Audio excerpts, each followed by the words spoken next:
Good afternoon. I need to talk about the Buffalo mass shooter a little bit more. Three different things. The first one is there's a 911 dispatcher that was called and that hung up the phone on a person that was, I don't know if they were a victim or they were just a bystander. Second one is about a corrections officer in the state of New York that actually made a joke on his Facebook where he said, clean up on aisle 2, 5, 7, 8, whatever.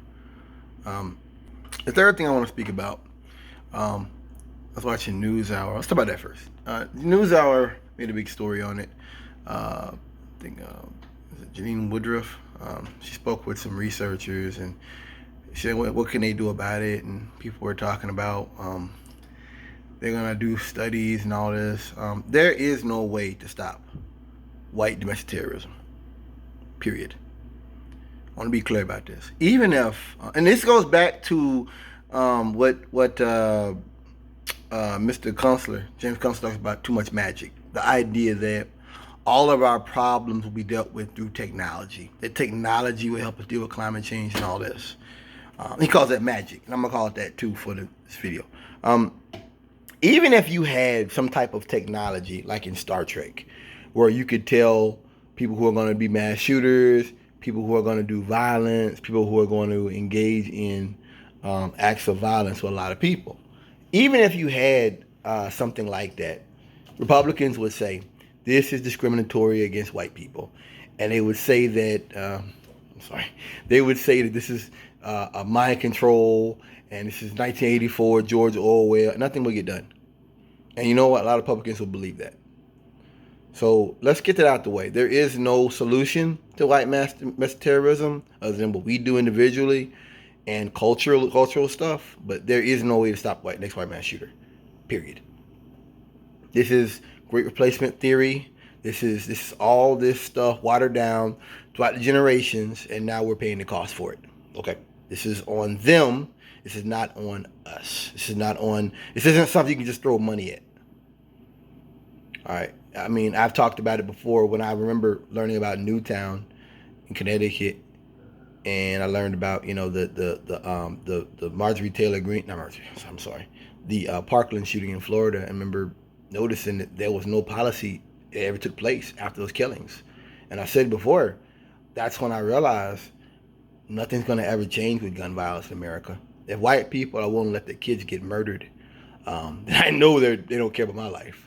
If that's just what it is. If you want to let your kids be murdered, there's nothing I can tell you that's going to change you, period. I want to talk about this 911 dispatcher. They're saying someone called, they were whispering, they were in the store, I guess, and 911 dispatcher hanging up on the person. Obviously, this will be investigated. This person should probably face charges. This isn't just dereliction, this is dereliction of duty. When a person that's sworn to do a job like telecommunications for the police department doesn't do their job, people can be sued. I remember a case years ago where a policeman got killed. I remember a state trooper got killed, and the dispatcher didn't tell him that the person was armed with several guns. They were armed, and he didn't know it. He ended up suing it. His wife sued the department behind it. So I know that if this person hung up on a victim, and they're gonna look at it, if that could have saved lives, then this person should be prosecuted. They won't be, because there aren't enough police now, there aren't enough dispatchers now, and when you do stuff like that, that's gonna make people not want to get those jobs, and it shouldn't be that way, because she should face charges, but she's not going to. But I'm pretty sure if you look in the law, there's something that pertains to this, that she, derelict of duty. Period. I want to talk about this corrections officer, this guy that said, clean up on aisle 2, 4, 7, or whatever. So a guy had called him and had him recorded. He said that he felt like when you make jokes in moments like this, that it helps to ease the tension. All right. First of all,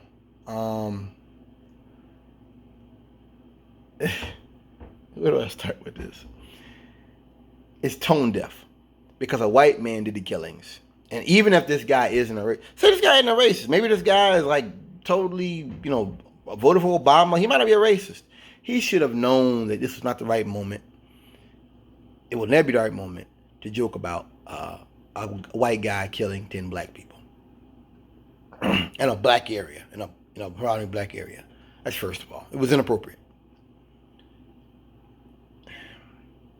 Secondly, this is white privilege, because I don't mean to keep using that term, but when black people die like this, it's different. And it's hard for a black man to explain this, but it's different because we don't have a lot of heroes in the black community. We don't. And I ain't talking about a bunch of black men that can sing and dance. We don't have a lot of black heroes. We just don't. I know there were black inventors and all that, but we've modern times, we've got a lot of black people that you'd rather not talk about.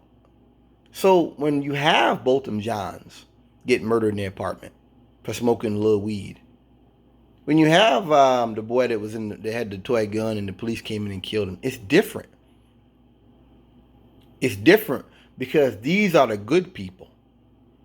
And I mean, we know black people ain't got no money. These are people who could have done something, could have been something, and now they're gone. And I think that really,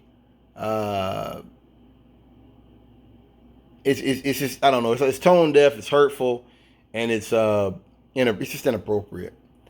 I think looking deeply at it, this guy might have PTSD.